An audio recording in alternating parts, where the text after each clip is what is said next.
नमस्कार। पहले black fungus, फिर व्हाइट फंगस और अब येलो फंगस। ये कोविड 19 के साइड इफेक्ट्स हैं या कुछ और है? कोविड 19 का फंगल इन्फेक्शन से क्या रिलेशन है, इसे समझना बहुत जरूरी है। इसके सही symptoms, risks, precautions, treatment, cure, इसके बारे में जानकारी बहुत जरूरी है। तो आइए सही जानकारी लेते हैं डॉक्टर विशाल राव जी से। आप centre of academics and research और health care global cancer centre के डीन हैं। आइए आपको साइंस कॉल लगाते हैं।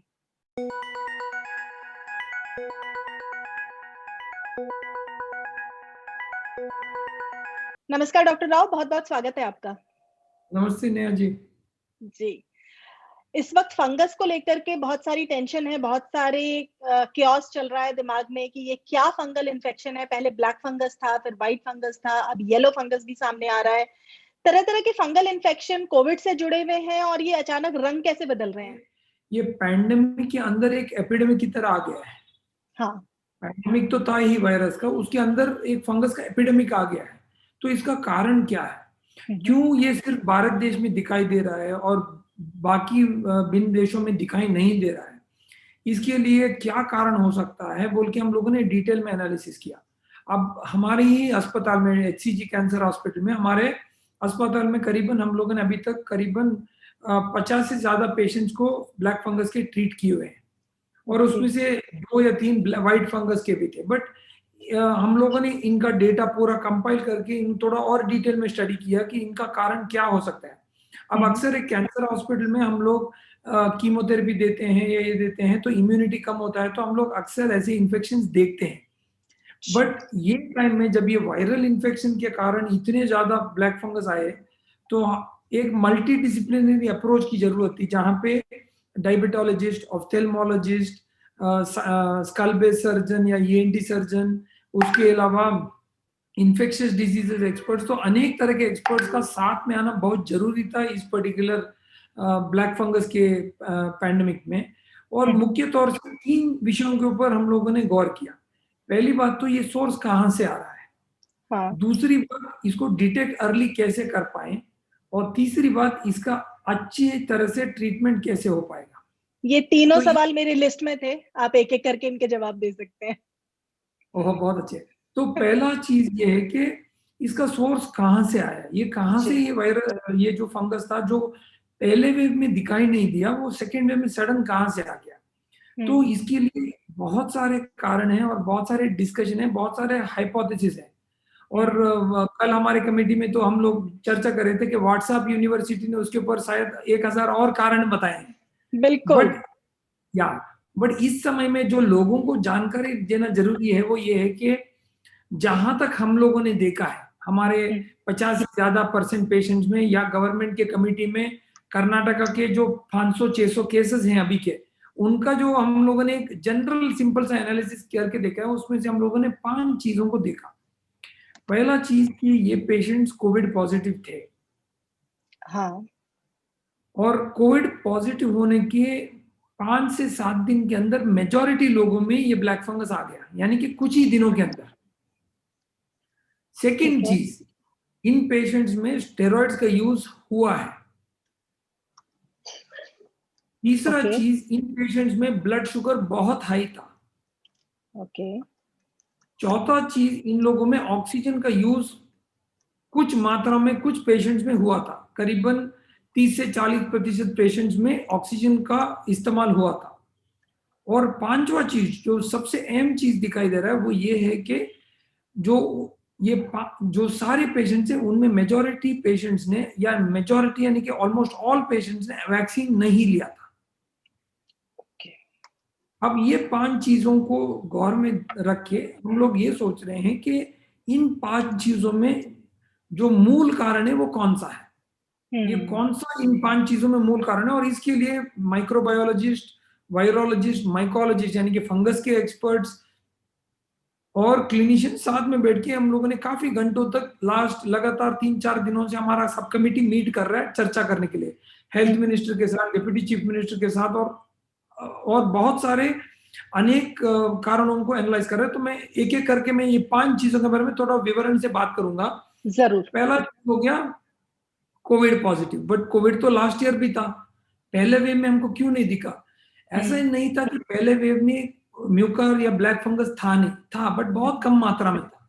ये ओके। सब सेकेंड वेव में बहुत सडन जो ज्यादा नंबर दिखाई दे रहा है, उसका एक कारण ये हो सकता है कि कोरोना का जो म्यूटेंट वायरस है उसका कोई संबंध हो सकता है ये पर्टिकुलर वायरस के साथ, बोल के एक सोचने का एक विचार है कि ये एक कारण हो सकता है। अभी इसमें मैं अभी भी फिर से बोलना चाहूंगा कि इसके लिए पूरा प्रूफ नहीं है, बट जानकारी के लिए और डिस्कशन के लिए चर्चा ये चल रहा है कि ये कोरोना का पॉसिबिलिटी है। म्यूटेशन के साथ क्या इसका कोई ताल्लुक है, क्या एक हम्म। नया कोई वेरिएंट है जो स्पेशली कोई तरह का एफिनिटी कर रहा है। और इसको क्यों चर्चा किया जा रहा है, क्योंकि इसमें मूल कारण ये है कि जो ये कोविड वायरस है, जो चाबी लेके वो ताला खोलता है शरीर का, वो चाबी को हम स्पाइक प्रोटीन बोलते हैं। और जो ताला है, उसको शरीर में जो ताला रहता है उसको हम ACE2 रिसेप्टर बोलते हैं।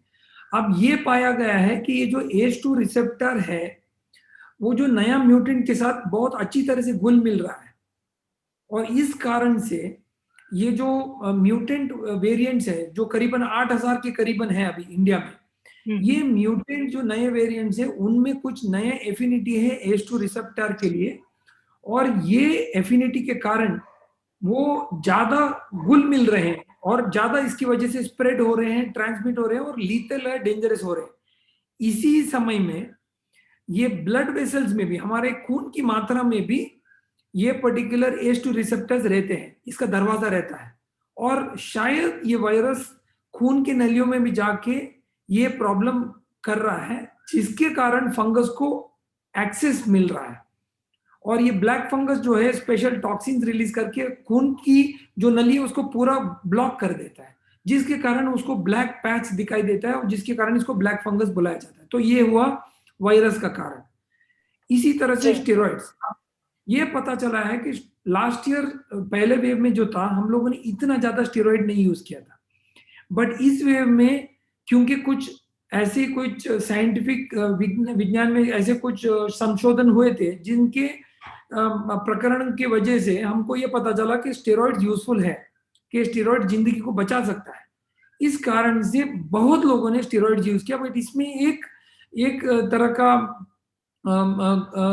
का करीबन एक्सटेंडेड यूजेज हुआ कि जो गाइडलाइंस ने बताया कि आप स्टेरॉइड्स को यूज तभी करो जब ऑक्सीजन की जरूरत पड़े, सब पेशेंट्स में नहीं, क्योंकि जो माइल्ड पेशेंट्स है जिनको ऑक्सीजन की जरूरत नहीं होती है, उन पेशेंट्स में अगर आप स्टेरॉइड यूज करेंगे तो शायद वायरस का जो प्रमाण है वो ज्यादा बढ़ सकता है, कम नहीं हो सकता, तो डेंजरस हो सकता है।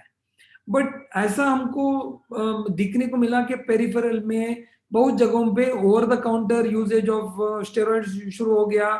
बहुत लोगों ने रैम्पेंट डर के मारे स्टेरॉइड यूज करना शुरू किया, डबल डोज में यूज करना शुरू किया, और जिसके कारण स्टेरॉइड के साथ जो हमको कंट्रोल करना पड़ता है, स्टेरॉइड का एक तो डोज होता है और यहाँ पे हमने देखा है कि double triple dose of steroid use किया गया जो जरूरी नहीं था। इसके अलावा लोगों ने जब जब स्टेरॉइड यूज करते हैं तब आप अपने डॉक्टर को रेगुलरली टच में रख के शुगर को कंट्रोल में रखते हैं, क्योंकि स्टेरॉइड की यूज करने के टाइम में शक्कर की मात्रा अधिक बढ़ जाती है। इसके कारण बहुत जरूरी होता है कि शक्कर को हम बहुत करीबी तरह से कंट्रोल करें। बट अक्सर ये हुआ है कि जो लोग स्टेरॉइड यूज किए और लो डोज या हाई डोज में स्टेरॉइड यूज किए, उनमें शक्कर की मात्रा को कंट्रोल नहीं रखा गया, क्योंकि वो लोगों ने सही मॉनिटर नहीं किया, या कुछ जगहों पे पेरिफेरल में वर्कलोड या वर्क प्रेशर इतना ज्यादा था कि इतना स्ट्रिंजेंट मॉनिटरिंग नहीं हो पाया। अच्छा। इस कारण से शुगर और स्टेरॉइड का जो संबंध है, यानी कि पॉइंट नंबर 2 और 3 का बहुत ही करीबी संबंध है, एक दूसरे से जुड़े हुए भी हैं ये तीनों कारण जो हम समझ पा रहे हैं, बहुत ही गहरी तरह से।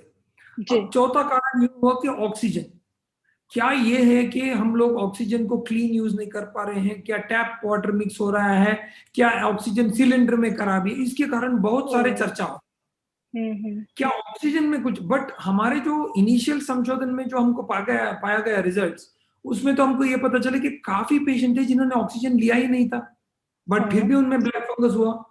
तो ये किस कारण हुआ इन लोगों में? तो जब हम लोगों ने ऑक्सीजन मैन्युफैक्चरर्स और industrial oxygen to medical oxygen के एक्सपर्ट्स को डिस्कस किया और ऑक्सीजन सिलेंडर के डिस्ट्रीब्यूटर से बात किया, तो काफी तरह का मीटिंग्स हुआ इसके ऊपर, ये पूछने के लिए कि क्या ये हो सकता है।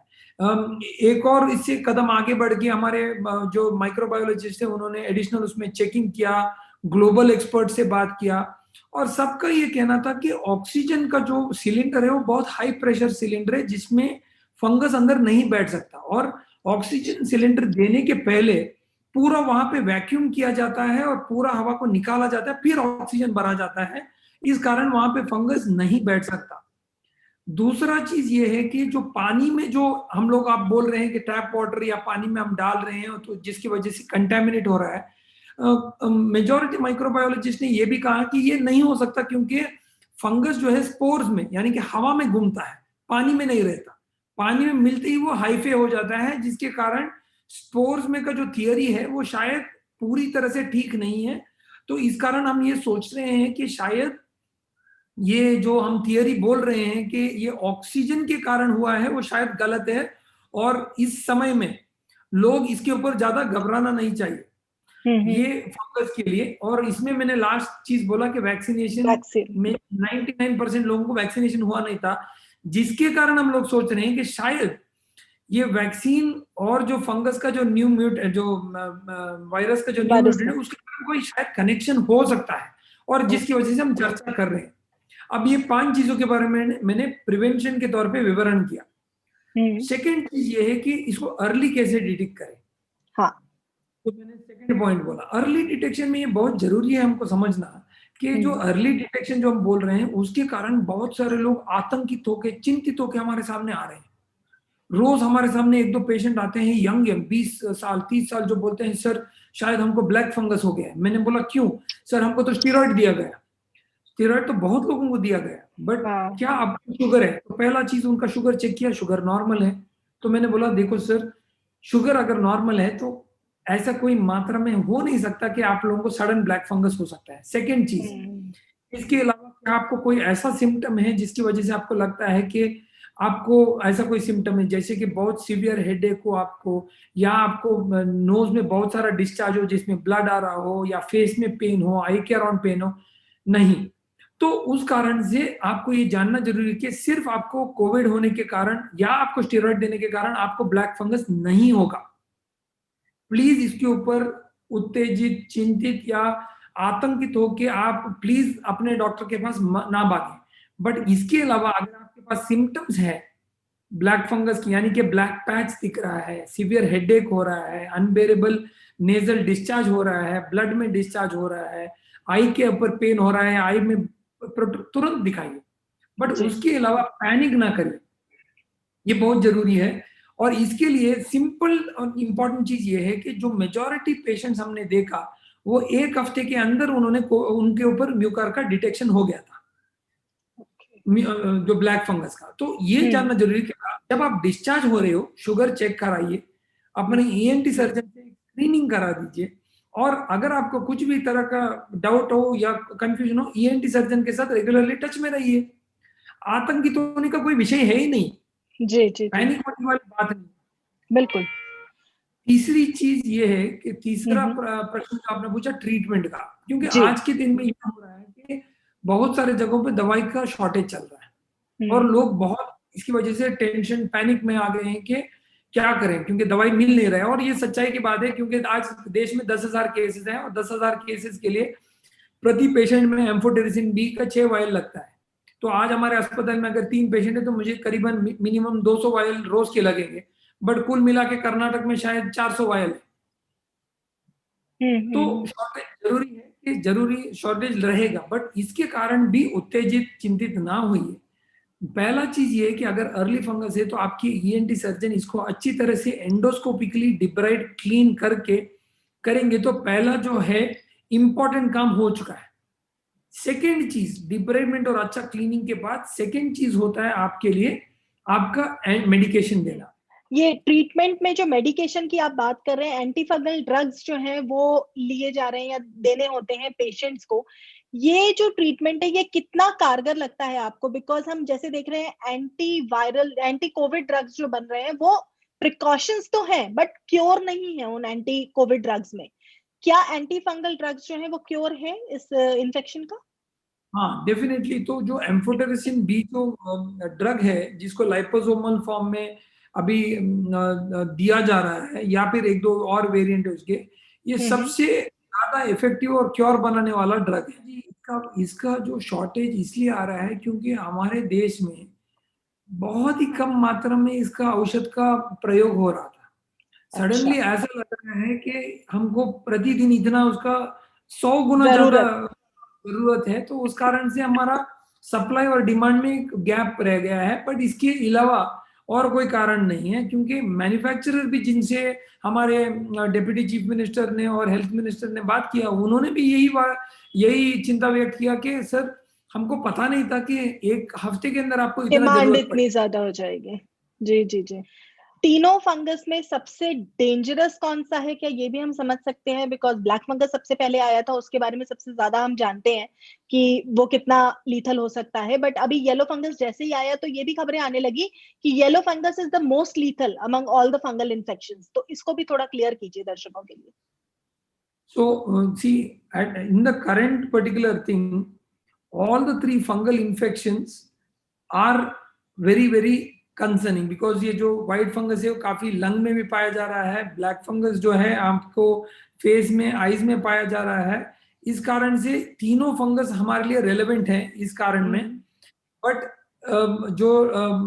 जो लाइफ थ्रेटनिंग है इसमें ब्लैक फंगस और येलो फंगस कंसर्निंग है इसमें। Okay, thank you so much doctor Vishal for joining. Thank you, नमस्कार।